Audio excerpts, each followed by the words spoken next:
Bismillahirrahmanirrahim. Assalamualaikum warahmatullahi wabarakatuh. Perkenalkan, saya Dita Tiasti Meliza, peserta pelatihan dasar CPNS Angkatan 1, kelompok 1, nomor absen 6, di lingkungan pemerintah Kabupaten Darmasraya tahun 2022. Pada kesempatan kali ini, saya akan sedikit berbagi informasi mengenai isu-isu strategis kontemporer yang banyak dibicarakan di negara Republik Indonesia maupun ruang lingkup internasional. Banyaknya beredar isu-isu strategis kontemporer atau topik pembicaraan yang sedang berkembang saat ini dapat mempengaruhi kehidupan kita berbangsa dan bernegara.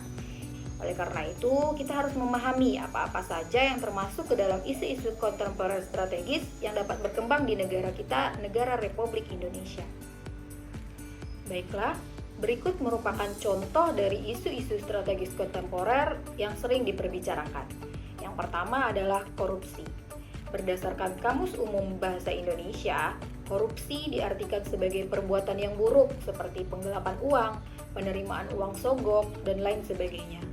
Sedangkan menurut Kamus Besar Bahasa Indonesia, kata korupsi diartikan sebagai penyelewengan atau penyalahgunaan uang negara ataupun perusahaan untuk keuntungan pribadi ataupun orang lain. Isu kontemporer yang kedua adalah narkoba. Kata narkoba atau narkotika, psikotropika, dan bahan aditif lainnya adalah suatu zat yang dapat menyebabkan ketergantungan, perubahan kesadaran, menghilangkan rasa nyeri, dan apabila digunakan dengan dosis yang lebih tinggi bisa menyebabkan overdosis, bahkan bisa menyebabkan kematian. Contoh dari isu kontemporer yang ketiga adalah terorisme, yang mana kegiatan terorisme ini sangat marak terjadi bukan hanya di Indonesia, tapi juga di seluruh dunia. Contoh yang keempat ada money laundering atau pencucian uang, yang mana mereka akan berupaya untuk menjadikan harta yang mereka dapatkan dengan cara kejahatan seolah-olah adalah harta mereka yang sah atau harta mereka yang sebenarnya. Yang kelima ada proxy war, yang mana di antara dua negara yang berkonflik tidak akan secara langsung saling menyerang, melainkan mempunyai kaki tangan mereka atau proksi mereka masing-masing untuk saling menjatuhkan. Yang keenam, contohnya adalah kejahatan mass communication, seperti cybercrime. Contohnya membuat konten-konten ilegal yang kemudian mereka sebarkan di dunia maya, atau para hacker dan lain-lain. Kemudian ada hate speech, yang merupakan ujaran kebencian yang memprovokasi orang lain yang disebarkan melalui dunia maya.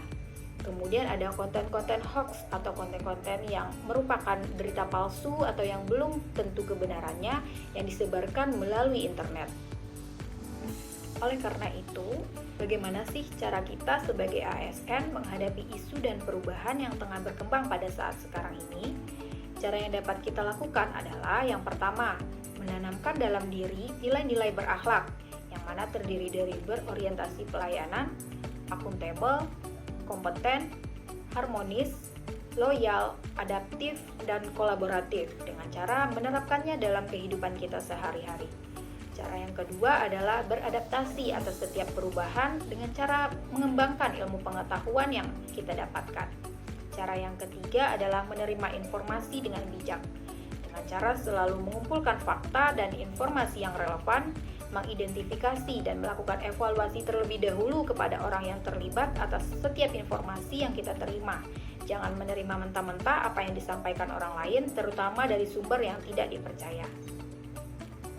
Baiklah, pada kesempatan ini saya juga ingin menjelaskan sedikit tentang teknik menapis isu dengan metode USG.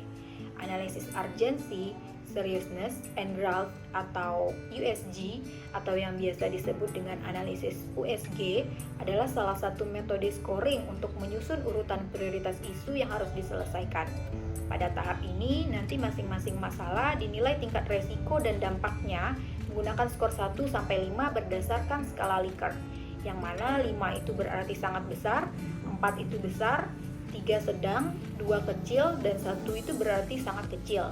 Yang kemudian nanti akan ditentukan seberapa mendesak sih isu tersebut harus dibahas, kemudian seberapa serius isu-isu tersebut, serta seberapa kemungkinan-kemungkinannya isu tersebut menjadi berkembang. Nanti bila telah didapatkan jumlah skornya, maka dapat menentukan prioritas masalah dengan skor yang paling tinggi. Baiklah, sebagai contoh, saya menetapkan 3 prioritas isu-isu yang terjadi di lingkungan kerja dan sesuai dengan profesi saya sebagai dokter umum yang bertugas di puskesmas, seperti yang terlihat pada tabel ini. Isu yang pertama yang saya ambil adalah masih kurangnya kepatuhan pasien yang menderita hipertensi untuk berobat dan kontrol tekanan darah secara teratur ke fasilitas kesehatan. Yang kedua, masih kurangnya kesadaran masyarakat menerapkan perilaku germas. Yang ketiga, masih terbatasnya ketersediaan obat-obat yang ada di puskesmas.